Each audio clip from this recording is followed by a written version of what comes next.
Hi everyone. Today's lesson is for Algebra 2 honors students. We are in Chapter 3 covering 3.5 modeling with linear functions. And this is actually day 2, your Wednesday. So let's get started.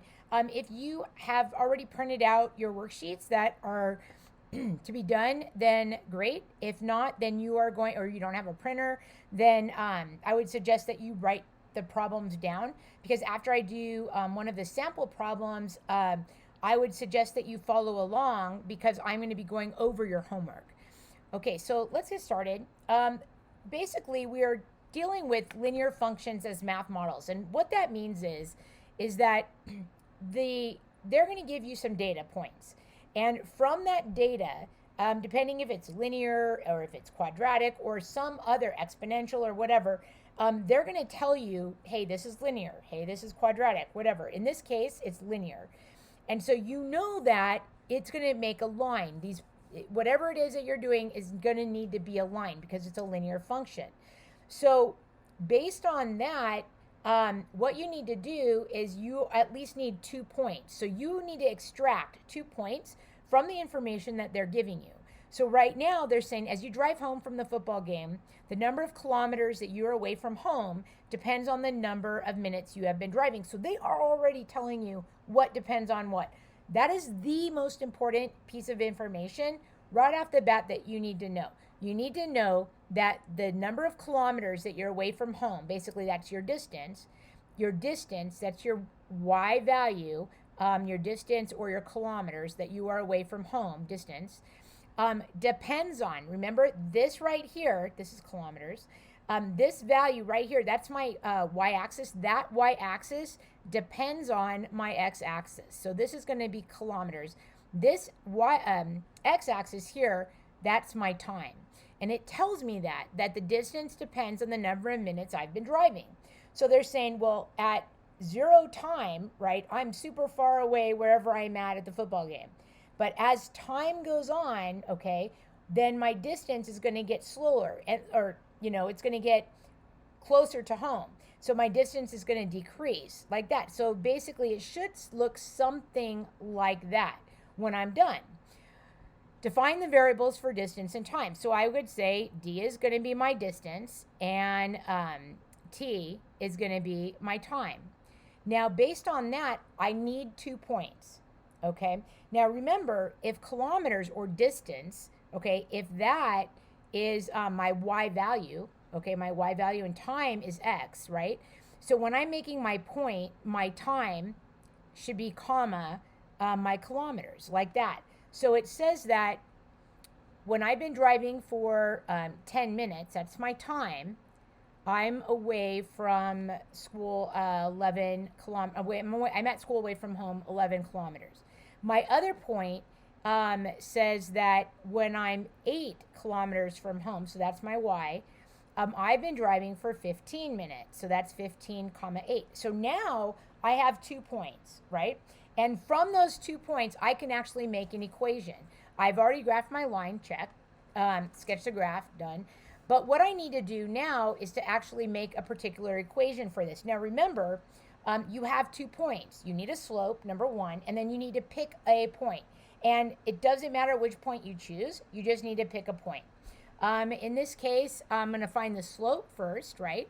So the slope, being my change in my y over my change in x, is going to be subtract my y's. I'm going to go 8 minus 11 over 15, subtract my x's, minus 10. So 8 minus 11 is negative 3 over 15 minus 10, which is 5. So my slope should be negative 3/5. Now, keep in mind that my slope should be negative, right? Because see how this is a downward slope? So yeah, it should represent a negative value there. Okay, so now that I have my slope, I'm going to choose one of the points. Doesn't matter which one. Choose whichever one makes you happy. I'm going to choose 10, 11. So we're going to go y minus 11. Now, I'm just going to rewrite it like this for just first, because I know we've changed our variables. So y minus 11 equals my slope, which is negative 3/5, times x minus 10. Now remember, I did change my variables for distance and time, right? So I'm going to fix that. Actually, I'm going to fix that whole thing because that just doesn't look nice. Minus 10. So x now is going to go away and become our time, and y is going to go away and become our distance, or our kilometers. So you can use whatever letters you want, but for me, I'm just going to use distance and time. So our equation is going to be d minus 11. I'm going to work this out first. D minus 11 equals negative 3/5 times t minus 10. I'm going to start distributing that negative 3/5, and in doing that, I'm going to get D is equal to negative 3/5 time, right? And then negative 3/5 times negative 10 is actually positive 30 over 5, right? Numerators multiply in denominators. And then I need to add 11. And so 30 over 5 is 6, right? 6 plus 11 is 17. So my final equation is going to be distance equals negative 3 over 5t, 6 plus 11, plus 17. So this is my equation representing distance in terms of time. Okay? Now, hold on to that equation, because then using distance equals negative 3/5 time, add 17, the next couple of questions would be this. Well, now that we're like this, right? Okay. Predict your distance from home when you have been driving for 20 minutes. Remember, this is time. So what they're asking for is my time to be plugged in, right? So if I'm plugging in 20 minutes, distance equals negative 3/5 times 20, and then add 17. 5 divides into 20 4 times, so that's what? Negative 12, add 17. So my distance would be equal to 5, right? Distance in kilometers. So for this problem, you have 3 different points that you can plug in, and you're welcome to. I have the answers right here. This is the one that I just did, plugging in 20.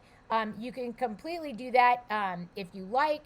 Not necessary to do every one of those, as this is an example problem, but I would expect that you would do at least one on your own.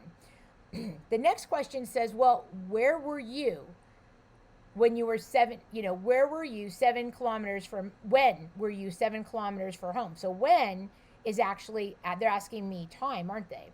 So I'm going to use my same formula that I have, which is distance equals negative 3/5 t, add 17. And they want to know my distance. So for D is now going to equal 7. So I'm replacing D for 7 like that. So the first thing I'm going to do when solving this is I'm going to subtract 17 from both sides. And when I subtract 17 from both sides, I get negative 10 is equal to negative 3/5 t. Now I need to solve for t, which means I need to multiply by the reciprocal of negative 3/5, which is negative 5 over 3, which is negative 5 over 3.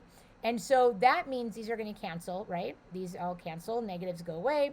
And in this case, my time is what's left, and my time is equal to, it looks like 50 over 3. Now, in that case, I'm trying to think, 50 over 3, how much time is that? So, like, if I was figuring that out, I'm going to divide 3 into 50. So let's do that. And so 3 divides into 51, subtract 2. Oh, sorry, subtract 3, I get 2. And then it looks like I have 16 minutes, right? Because that's 18, so 16 and 2/3. So yeah, so it's about 16 and 2/3 minutes is where I'm at for time. And so there we are. And then what does the distance and intercept equal, and what does it represent? So this is my distance intercept right here. And what that represents is how far away from home I am before I get home, right? How far away am I? I'm at school.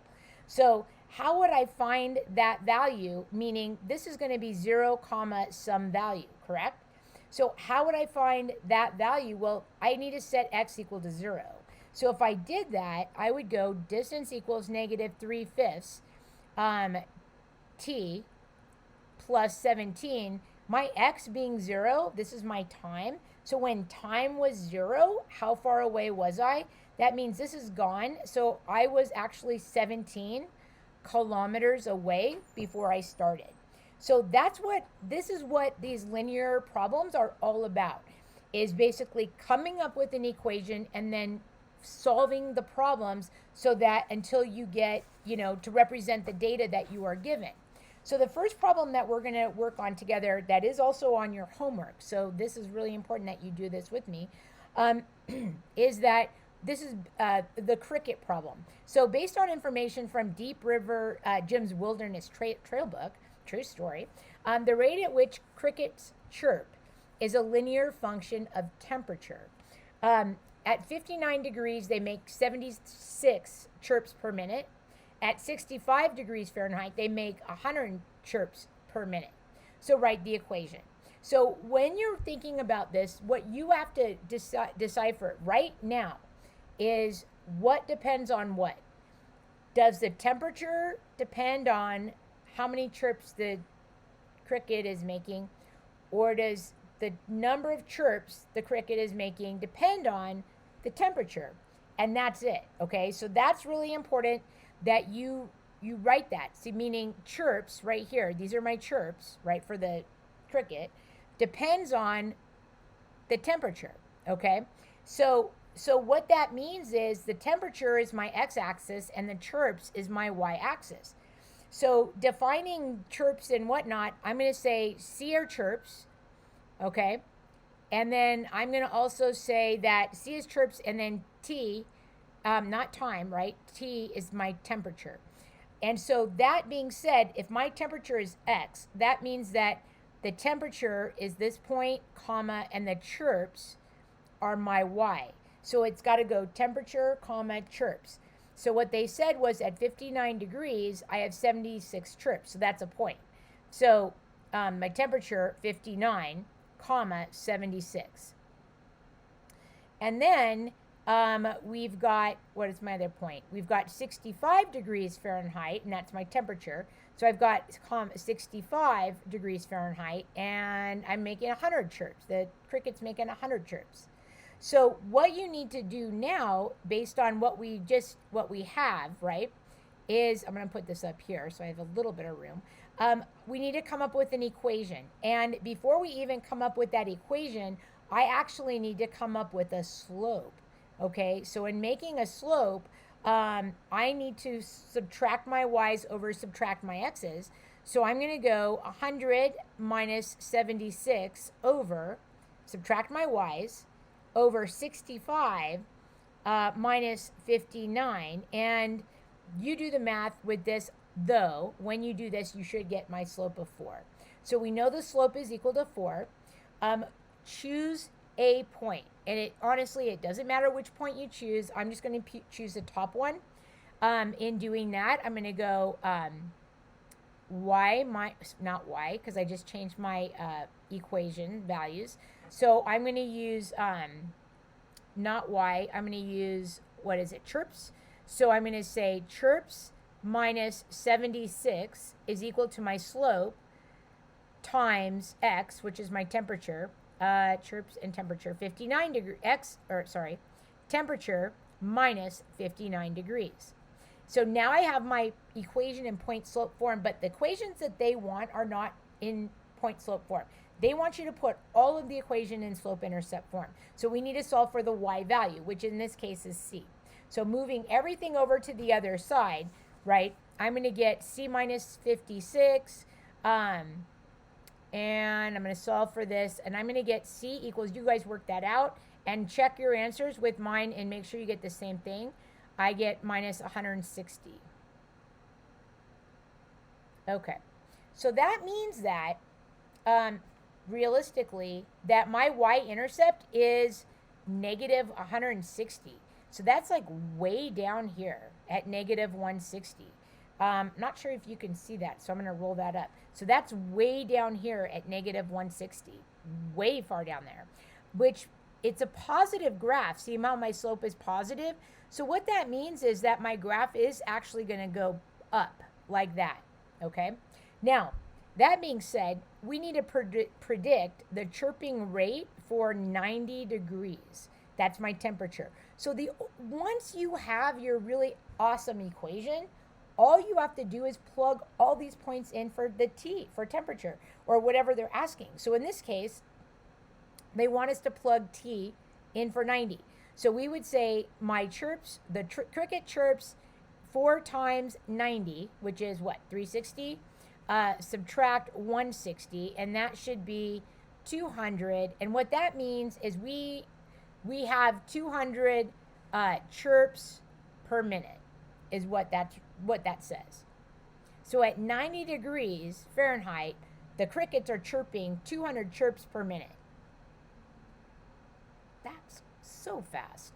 How warm is it if you count 120 chirps per minute?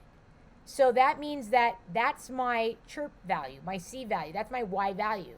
So they're saying to plug that into your formula for C, meaning C is equal to 120. So you're going to go 120 is equal to 4T minus 160.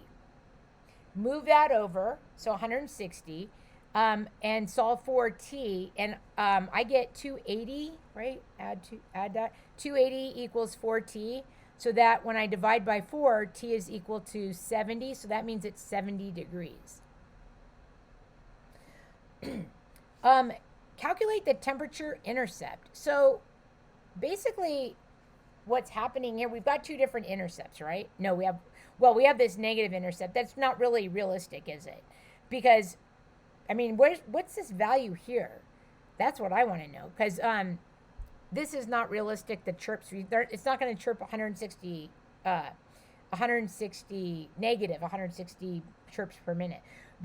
What's interesting is, so this value down here really doesn't even exist, right? Actually starts here at it, but could I have a temperature, could I have 0 chirps? And at 0 chirps, what does this mean? Meaning, when does the chirping stop? At 0 chirps? When is there no chirps? So that you have to think about that, at what degrees of temperature would the chirping stop, and then basically the crickets are gone, right? So we got to figure out what that value is. So in order to do that and figure out, well, when are there no chirps, right? So you have to go 0 is equal to, what's my equation? Up here, we've got 4T minus 160, right? Add 160. So 4T equals 160. So T, my temperature, is equal to 40 degrees. What that means is this point right here at 40 degrees, comma 0, there's no chirping. So at 40 degrees, that means that the chirping crickets are done. They're like, they don't like this. It's too cold for them. So they move on somewhere else. Okay. Next problem number 2 is cost of owning a car problem. So again, another linear function. They're telling you that it's based on this information that varies linearly. So again, I'm looking for a point, and what you guys have to decide, again, the very most important thing is that you decide what depends on what. So let me read the question. It says, the number of dollars per month it costs you to own a car is a function of the number of kilometers per month as you drive it. Kilometers meaning distance. So based on this information from Time Magazine, the cost varies linearly with the distance. So what you've got to ask yourself is this: what depends on what? Does the amount of money that I spend every month depend on how far I drive it, or does how far I drive it depend on the money I spend per month? So if you said this, which is the dollars spent, the money that you spend depends on how far you drive it, right? You are correct. And so in doing that, my Y value, again, is my distance, and my X value is my distance, and my Y value is the money that I'm spending. So therefore, I got to write a particular equation. But before that, I need to come up with 2 points. So in order to find 2 points, I know dollars. We've got $366 per month. So that's my Y value, 366. And I'm driving 300 kilometers, right? The next one is going to be money, $510 per month over here, and then driving 1,500 kilometers. So your job is to write the equation. Again, label your axes, figure out what depends on what, choose a point. That's all you got to do. Pick a point, find the slope. So let's do that first. So in order to find my slope, I'm going to subtract my y's, and I'm going to go 510 minus 366 over 1,500 minus 300. Okay? And in doing that, I get, I think, 0.2 equals 0.12, 1, 2. And so that's my slope. So that's like 12 over 100. But I'm going to leave it like that. Leave it like that. So what we have here is pick a point. So I'm going to choose 366. Okay, 366. And I'm going to go y minus that. So actually, I'm not going to use y. I'm going to use dollars because my y value is dollars and my x value is my distance. So I'm going to go dollars. So I'm going to go d. I'm going to make that my value for d. D minus 366 is equal to my slope, right? 0.12 times my x value, which is kilometers. Should we call that money? I'm going to call that K for kilometers. Kilometers minus 300. So somewhere on here, you should define your variables. So like for me, I'm saying D is equal to money. Okay. D is equal to my money, and K is equal to my distance. Okay, so make sure that you define your variables so that that doesn't become a problem later on, okay? All right, so for this from here, I'm going to solve for D. And in solving for D, check your answers. You should get D. Isolate the D for the money you spent. Distribute the 0.12 times both of these. And you should get distance equals, dollars equals, let me write that down. The money, dollars equals 0.12 K, K being my distance, plus, and then after I multiply this and add 366, I get 330. So box that up. That is your equation. Don't lose that. I know it's a little bit, I'm going to do that. That's my equation. Box that up. Okay. So what's happening now is we need to answer the questions that they gave us. Now, first of all, I know up here it's 330 degrees, or 330, and then this, it's a positive. It's actually, right, a positive slope. So that means that my graph is going up like that. How far up it goes, and I want you to notice that I don't actually have an x-intercept. That's interesting, isn't it? Because like it'd be way over here, wouldn't it? Okay, and I'm not going to really go a negative distance. Okay, sketch the graph, check.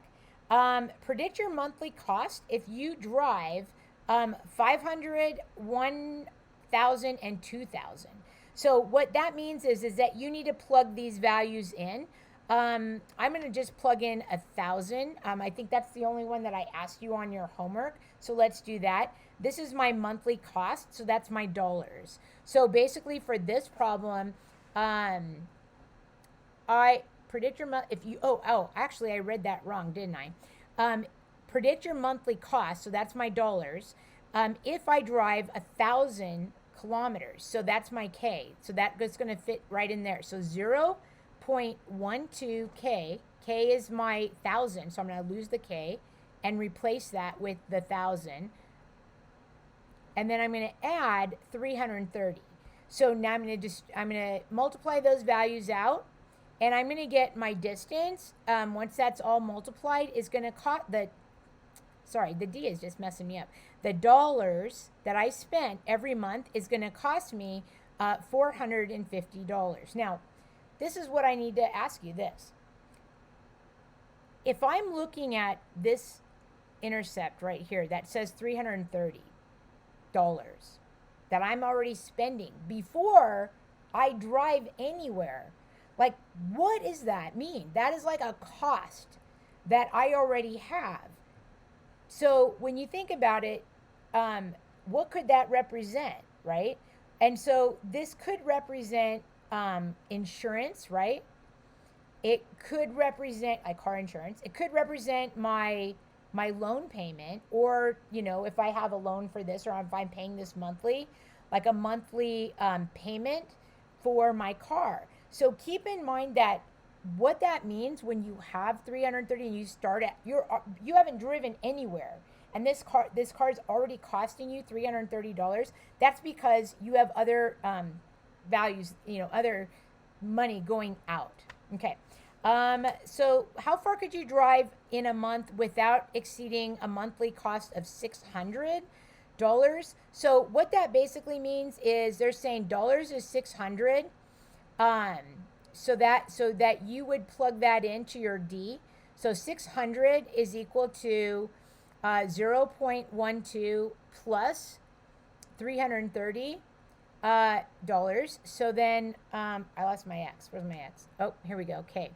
And so subtract 330 and what do I get? 270 is equal to 0.12K. Divide by 0.12 and I get K is equal to about what is that going to be? I think it's like 2250. Is that right? Let me check. So yes, well, I just checked that. So the kilometers that I've gone, as far as I've gone, is 2,250 kilometers. So that's that distance that I went. Now, I know on the, I just want to say this, that on the sheet that I gave you for worksheet, I actually called dollars cost. And so that, I think, is a little bit less confusing if you use cost instead of D. Okay, anyway, either way. So the next problem that we're going to do is the shoe size problem. And so when you're thinking about the size of a person's shoe, that's going to vary linearly with the length of hers or his foot.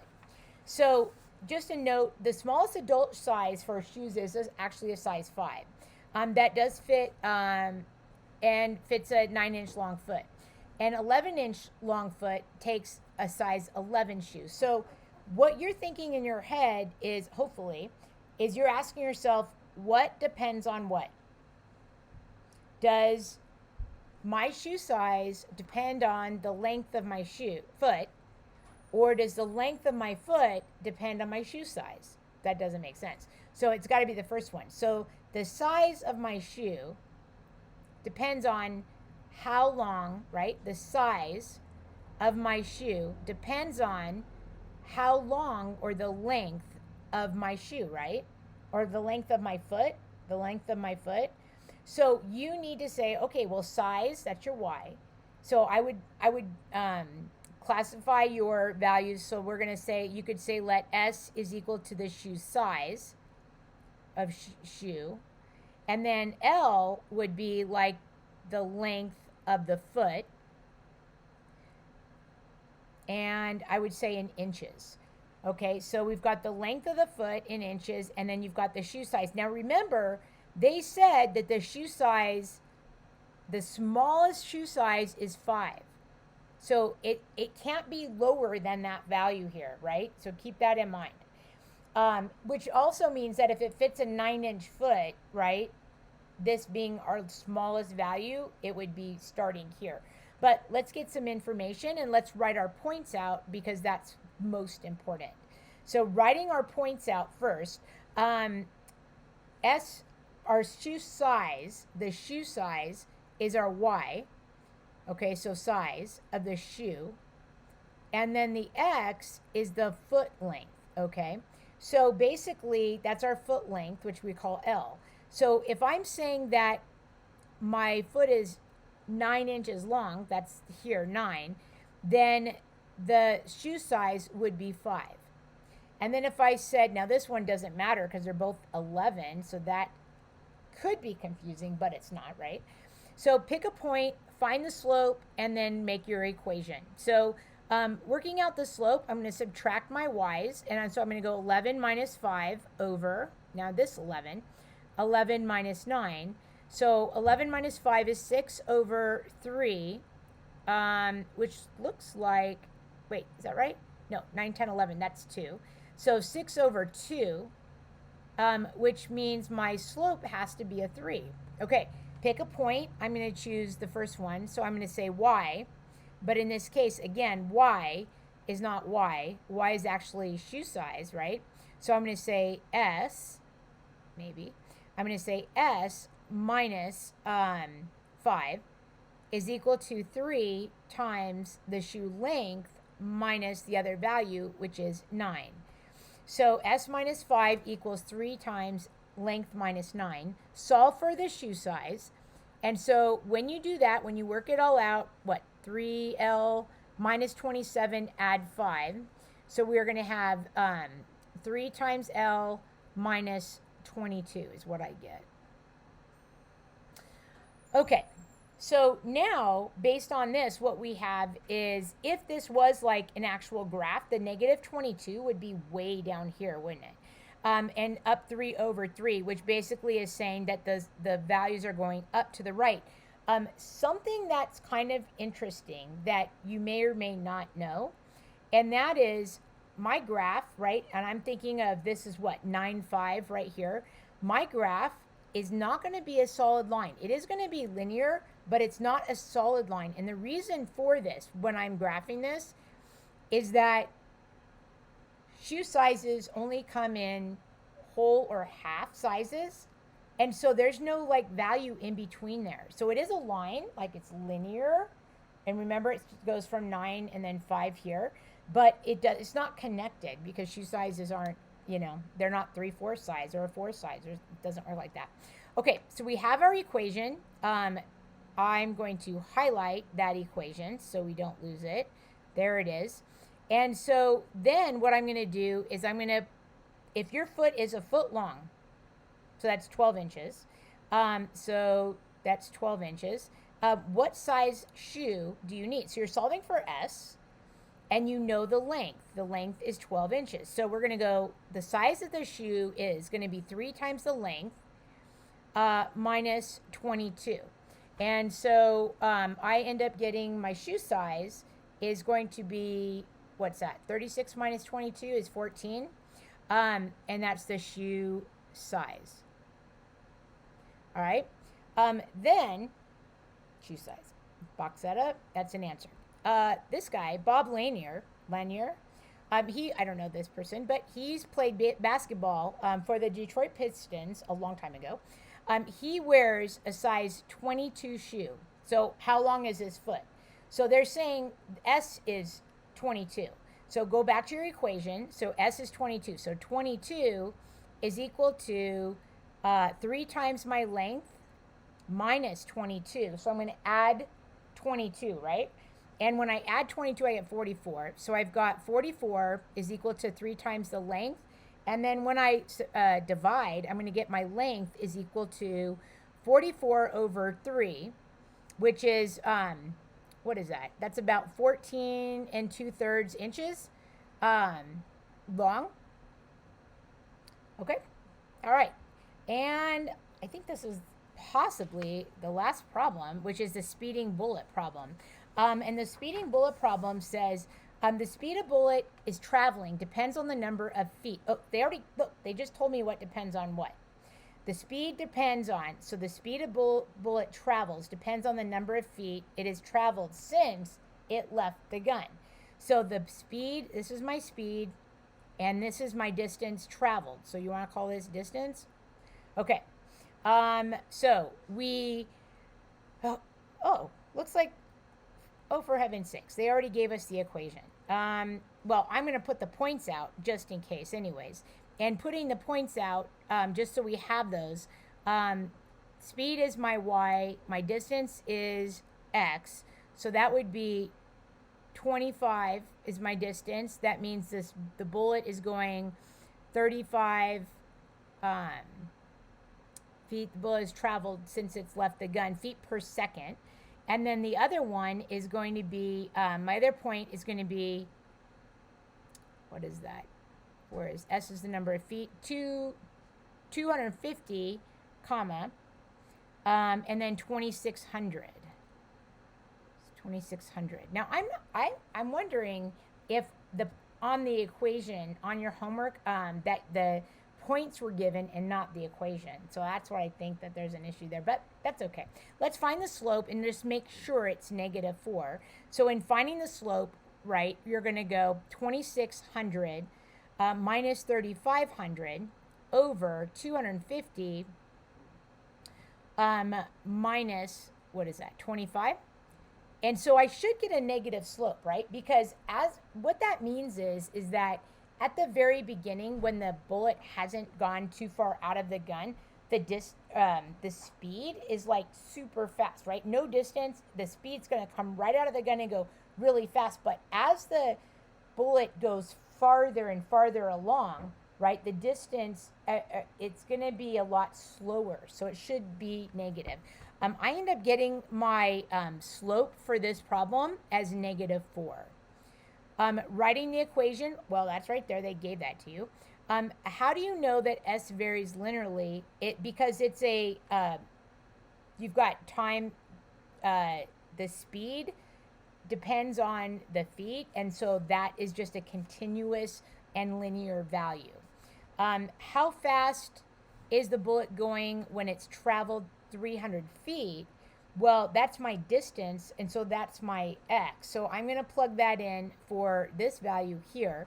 And so I'm going to say that my speed, the speed of the bullet, is going to be -4 times 300 plus 3600, and that's, feet per second. So -4 times 300 plus 3600 should equal, what did I get, 2400 feet per second. Okay. And then it says, well, how far did the bullet go when it slowed down to 500 feet per second? So when it slowed down to 500 feet per second, that's the speed. So they're saying 500 is equal to -4 times my distance, which is d, plus 3600. And so solving for d, subtract 3600, divide by -4, and I got, when I did this problem, let's see, 775 feet away. This was 775. And then what they've asked me a couple of times is in different places, and I know that's on your worksheet as well, what do the intercepts mean? So like the d-intercept, basically the distance intercept means that, how far the bullet traveled. So if I want to know how far, if I'm at target practice and I shoot a gun and that is, how far would that bullet actually go? So like how far back can I actually stand? So that's when my distance is 0. So you would just plug that into your equation, right? For your value, you've got 0. Actually, let me take that back. If I want to know how far it's gone, the bullet actually doesn't have a speed when it has gone as far as it needs to go. So that would mean my speed would need to be 0 to find the d-intercept. So I would say, well, 0 is equal to -4d plus 3600. Subtract 3600. I get -4d. So I get a distance of 900 feet.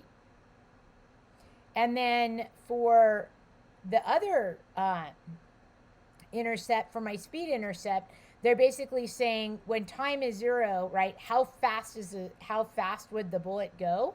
And so if the d was 0, so instead of putting the s equal to 0, you would say the d is equal to 0. That would mean that the speed of the bullet is -4 times 0, add 3600, and so that would be 3600 feet per second, which is like super fast. Okay, so based on that, you actually have one question on your exit ticket that is based on a linear function of time. So I'm hoping that you watch this first. You have an exit ticket today. It's due by 11:59 p.m. If you followed along with your video, your 3.5 worksheet is complete. complete because it has those 4 problems on it after we did the example, which was the driving problem. So thanks for watching. I hope this helped, and have a great rest of your day.